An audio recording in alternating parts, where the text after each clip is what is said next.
এই গণভোটটা হলে মানুষ যখন ধরেন সে 80-90% বলে দেবে হ্যাঁ, তার মানে হচ্ছে যে এটা নিয়ে যে কোনো সংসদের যে কোনো মস্তানি আসুক না কেন সে মস্তানি আর করতে পারছে না, কারণ মানুষ তো ম্যান্ডেট দিয়ে দিয়েছে যে হ্যাঁ আমি এই পরিবর্তন চাই, কিন্তু এটা বুঝি নাই।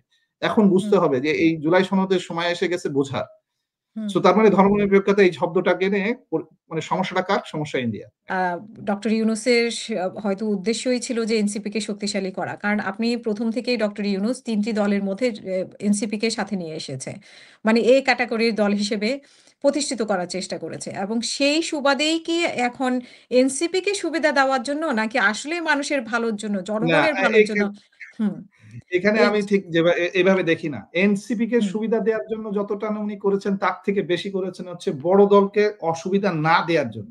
তার মানে ওনাদেরকে নামাইতে হবে একটা স্টেজ পর্যন্ত, আর কিছু একটা ব্যালেন্স করার জন্য আবার কিছু একটা তুলতে হবে, যে একটা দল তো থাকতে হবে, বিরোধী দল তো একটা থাকতে হবে। সো এইখানে একটা ব্যালেন্সিং মেকানিজম চলতেছে, সেই ব্যালেন্সিং মেকানিজমের মধ্যেই হচ্ছে এনসিপি কে উঠানো হয়েছে। এটুকু উনি উঠাইছেন, এটা আমিও বিশ্বাস করি। কিন্তু মূল জায়গাটা যেটা হয়েছে, সে বিএনপি যেমন পরের দিন এসে ঘোষণা করে সারা ঢাকা বাংলাদেশ দখল করে নিল, আর যেটা শোনা যায় যে চাঁদাবাজি আওয়ামী লীগেরটা এখন ওনাদের হাতে, এই জিনিসটা ব্যালেন্স হচ্ছে না। এই ব্যালেন্সিং এর জন্য উনি পাওয়ারটাকে একটু কমায় নিয়ে আসতেছেন। দিস ইজ ওয়াই দ্য মানে অস্বস্তি। এখানে কিন্তু বলবো না যে এনসিপি কেই উনি দলীয় ভাবে নিজে দল করেন বা ওইটা ওনারই দল, এটা আমি মনে করি না। উনি এনসিপি কে যতটুকু তোলার দরকার ততটুকু তুলেছেন, আর বিএনপি কে বা বড় দলকে উনি ততটুকু নামাইছেন। আর বিএনপি কে আমি শব্দটা বলতেছি না, আসলে বিএনপিটা মূল টার্গেট না, টার্গেটটা আসলে এখনো পর্যন্ত হচ্ছে মানে এই ইয়েটা, মানে যারা আমাদের ক্ষমতার আওয়ামী লীগ, অপব্যবহার করে বা আমাদের স্বৈরতন্ত্র হ্যাঁ। প্রতিষ্ঠিত এখানে করে। আসলে আপনি যদি মূল জায়গায় দেখেন, আমি একটা জায়গায় সবসময় বলতে চাই, কিন্তু অনেক সময় টক শোতে বাই নেম অনেক কিছু রেস্ট্রিক্ট করতে হয়। সেটা হচ্ছে ৫ তারিখ থেকে ৮ তারিখ এইখানে একটা মেকানিজম হয়েছে, সেটা হচ্ছে ইউনূস সাহেব বিদেশ থেকে আসবেন, উনি ক্ষমতা গ্রহণ করবেন। কিন্তু এই উপদেষ্টাগুলোর নাম তালিকাগুলো কারা দিয়েছিল? হু মেড দিস, মানে এটা একটা সিন্ডিকেট। এই সিন্ডিকেটটাকে আসলে বরাবর এই সিন্ডিকেটটাই কাজ করে। এখনো পর্যন্ত ওই সিন্ডিকেটটাই কাজ করছে। তারা ক্ষমতাকে পিছন থেকে নার্চার করে। এই নার্চারিং এর পিছনে যে থাকে সেটা হচ্ছে ইন্ডিয়ান র। কারণ তারা তাকে আবার নার্চার করে। ঠিক এইভাবে জিনিসগুলোকে ক্যাটেগরিক্যালি ঘুরতেছে।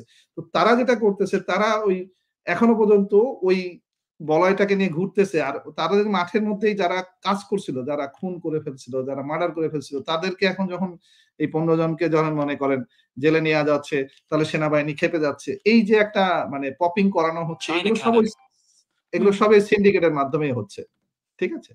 যাই হোক, তারপরে আমরা একটু আগাই। কারণ আমি তাহলে ওই কি না, টপিকটা আপনি তাহলে এখানে একটু ক্লিয়ার হয়ে নেই, তাহলে জনগণ বুঝতে পারবে যে সেই সিন্ডিকেটটাই এখনো পর্যন্ত মানে কাজ করে যাচ্ছে, মানে সেই সিন্ডিকেটটাই এক্সাক্টলি। চাচ্ছে যে জুলাই সনদের যে আপনি গণভোট। হুম আপনাকে এই আমি আমার আগের আপনার আগের এখানে পরিষ্কার করেছিলাম, এটা আমি আরেকবার বলি, তাহলে আপনাদের কাছে ক্লিয়ার হয়ে যাবে। দেখেন, আমি আজকে যে দেশ ছাড়া কার মানে আমার এইটার পিছনে ইনভেস্টিগেশন এর সবচেয়ে বড় যিনি কাজ করেছেন উনি হচ্ছেন স্বরাষ্ট্র উপদেষ্টা নিজে। তো স্বরাষ্ট্র উপদেষ্টাকে বাজারে সবাই চিনেন হচ্ছে পিতার মতো, পিতাতুল্য, দয়াশীল, হ্যাঁ? এই শিশু ভদ্রলোককে সুলভ। আমি চিনি শিশু সুলভ। কিন্তু উনি বেসিক্যালি আমি জানি হচ্ছে উনি একজন রয়্যাল এজেন্ট। উনি একজন একদম পার্টিকুলারলি উনি ইন্ডিয়ার পক্ষে কাজ করেন। তো উনাকে আমি এইভাবে চিনি বিকজ আমি উনার স্টাফ অফিসার ছিলাম। উনার কার্যক্রম আমি নিজে চোখে দেখেছি, এবং এইজন্যই আমি কমিশনের কাছে সাক্ষ্য দিয়েছি যে উনাকে ডেকে নিয়ে এসে জিজ্ঞাসা করেন যে উনি কিভাবে ইনভলভ ছিলেন। আমি এই প্রমাণ দিয়ে গেলাম। ঠিক আছে? তো সেরকম একটা জায়গা থেকে যদি আলোচনা করি, তার মানে হচ্ছে উনি হচ্ছে ওই সিন্ডিকেটের, ওই যে বললাম যে ৫ তারিখ থেকে ৮ তারিখে কে কে উপদেষ্টা হবেন, এগুলো যারা যারা নিয়োগ করে ঠিক করে দিয়েছেন, ওই লোকগুলোর নামগুলো এখন আসবে। এই লোকগুলো পর্দার আড়ালে বসে বসে এই মেকানিজম গুলো খেলে। এই মেকানিজম গুলো খেলে আমাদের দেশকে অস্থির শিশির করে। একেক দিন একেকটা প্রোগ্রাম নিয়ে আসে। কোনদিন ওই ইসকন নিয়ে আসে, কোনদিন নিয়ে আসে মাইলস্টোন নিয়ে আসে, কোনদিন নিয়ে আসে মনে করেন এই এয়ারপোর্টে আগুন ধরানো নিয়ে আসে। এই লোকগুলোই করায়।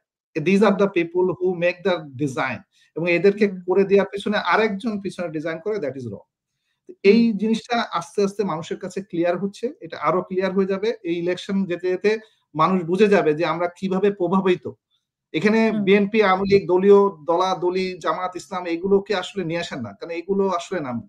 মূল জিনিসটা হচ্ছে আমরা বাংলাদেশী এবং আমাদের স্বাধীনতা আছে কিনা। এই জিনিসটাতে যখন আমরা থাকবো তখন আমরা একমত হতে পারবো, ঐক্য হতে পারবো। যে এটাই সমস্যা, বড় সমস্যা।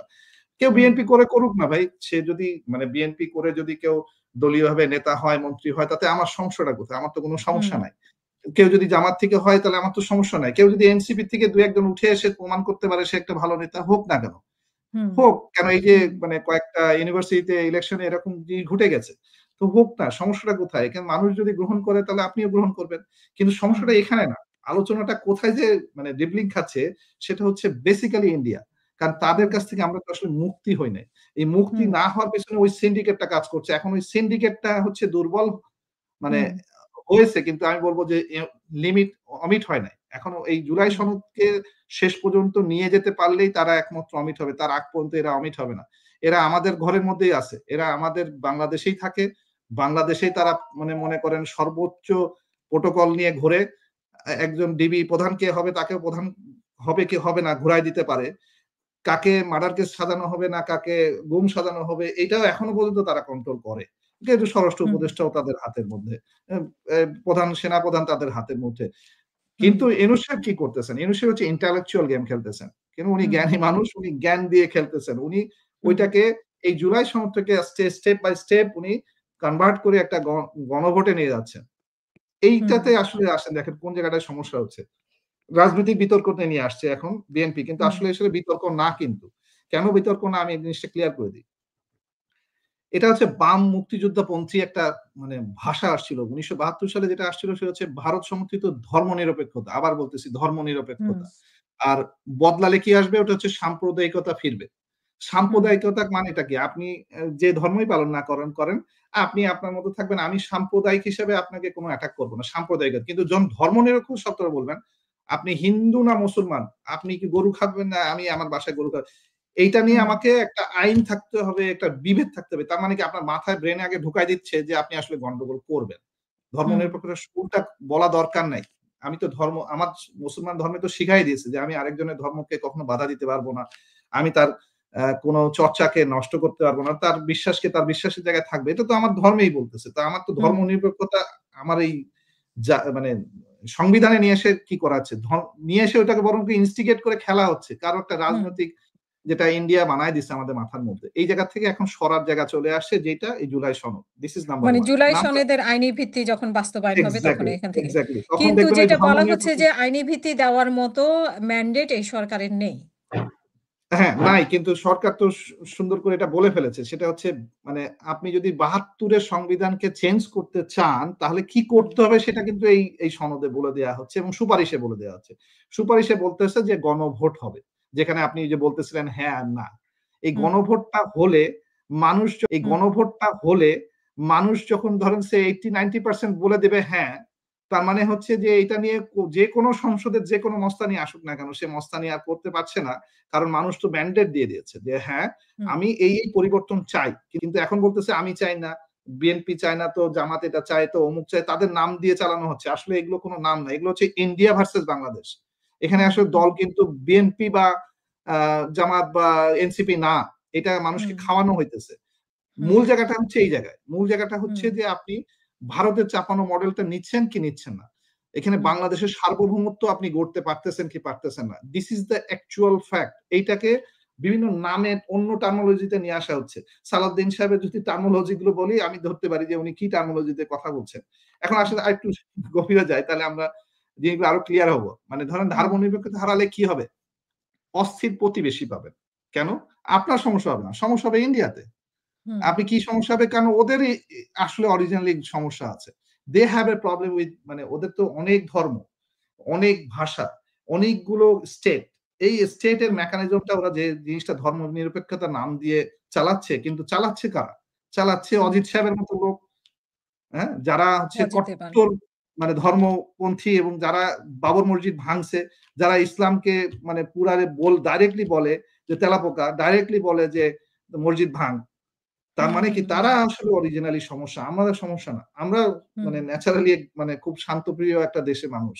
কিন্তু তাদের সমস্যা আছে। কিন্তু তারা এটাকে চাপাই দিছে আমাদের কাছে টেকনিক্যালি আমরা এটা বুঝি নাই। এখন বুঝতে হুম, হবে যে এই জুলাই সনদের সময় এসে গেছে বোঝার।